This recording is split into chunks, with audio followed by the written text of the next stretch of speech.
नमस्कार, मैं डॉक्टर कुलदीप सिंह बिट्टू, वरिष्ठ पीडियाट्रिशियन, बीबीएम हॉस्पिटल बीकानेर।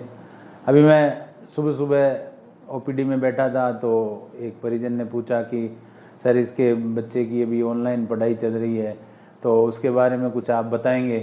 तो जहन में वही सवाल आया कि भाई इस विषय पर अपने कोई बात की जाए। तो चूँकि अब वर्तमान में कोरोना काल है और इस काल में अभी स्कूलों के अंदर भी बंद है और बच्चे जा नहीं रहे हैं, तो चूँकि अभी लंबे समय हो गया स्कूलें काफ़ी समय से बंद हो रही है और बच्चे भी स्कूल नहीं जा पा रहे हैं, तो शिक्षा से वंचित नहीं रह जाए इसलिए ऑप्शन सब जगह आया। और अभी वर्तमान में चेंज हो गया है, समय भी चेंज हो गया है, मोबाइल है, नेटवर्क है, नेट इंटरनेट वगैरह सुख सुविधाएँ सारी उपलब्ध है।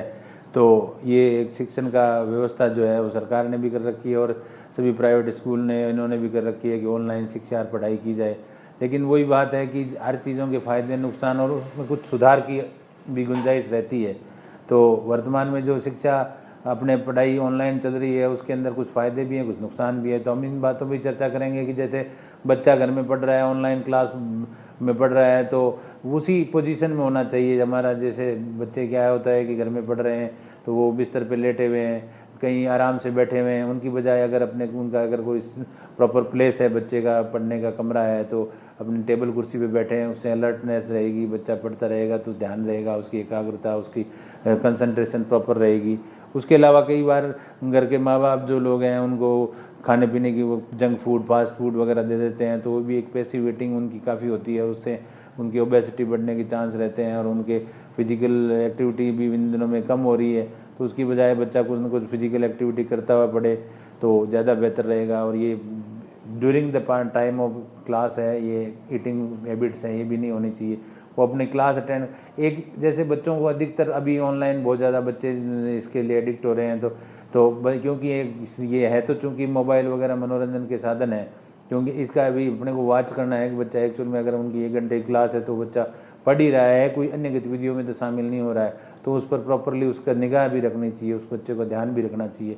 तो क्योंकि बच्चे का मन है वो हमेशा जैसे मान लो बीच में कहीं वो ऑनलाइन क्लास से के बजाय वो कार्टून में दूसरे कामों में व्यक्ति संलिप्त हो सकता है, तो उन चीज़ों का हमें वॉच करनी होती है, उससे बच्चे की पढ़ाई का अपने ध्यान रखना पड़ता है।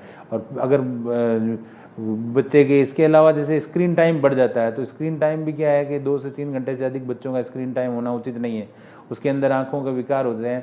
तो उसके लिए अपने को एक क्या होता है कि उस दौरान पलक झपकाते रहना चाहिए, आँखों की ब्लिंकिंग मूवमेंट करते रहते हैं तो आँखों की समस्याएं कम आती है। तो इसलिए बच्चों को आग्रह है कि वो उस क्लास के दौरान अपनी जो है वो आँखें जो है वो ब्लिंक करते रहें और थोड़ा बहुत झपकाते रहें, उससे उनको उस क्लास में दिक्कत नहीं आती है।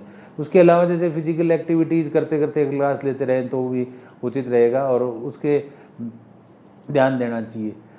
इसके अलावा कुछ कमियां ये रहती है कि जैसे क्लास में वन टाइम सेशन होता है तो उसकी बजाय इंटरेक्शन नहीं हो पाता है। तो जैसे अब क्लासरूम में तो बच्चे एक समान होते हैं, अब कई गाँव में नेट प्रॉब्लम ज़्यादा रहती है, उनका मोबाइल इतना अच्छा नहीं हो पाता है तो उनकी नेट जो अच्छा नहीं पकड़ पाता है, उनकी प्रोनाउंसिएशन प्रॉपर नहीं रह पाता है। जबकि शहरों में कई अच्छे नेटवर्क के जुड़े हुए लोग होते हैं, उनका अच्छा रहता है।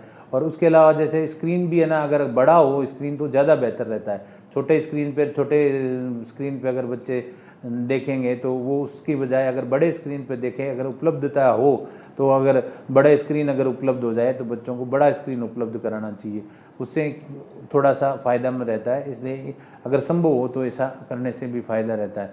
और बाकी रहे इंटरेक्शन सेशन जैसे होने चाहिए, जैसे इंटरेक्शन नहीं हो पाता है ना, क्योंकि वन वे एग्जाम जब ऑनलाइन पढ़ाई हुई, क्लासरूम में टीचर्स ने क्लास ले ली लेकिन बच्चों का आपस में इंटरेक्शन नहीं हो पाया, तो उसके बारे में कुछ ऐसे विचार आने चाहिए, ऑनलाइन शिक्षा पद्धति में भी कुछ सुधार हो तो ये फ़ायदा रह पाएगा। इसके अलावा भी कई सुधार है तो उन सुधारों को करते रहना चाहिए, जिससे क्या है कि इम्प्रूवमेंट आता है। हमेशा इम्प्रूवमेंट की गुंजाइश हर समय रहती है, कुछ इम्प्रूवमेंट करते रहना चाहिए।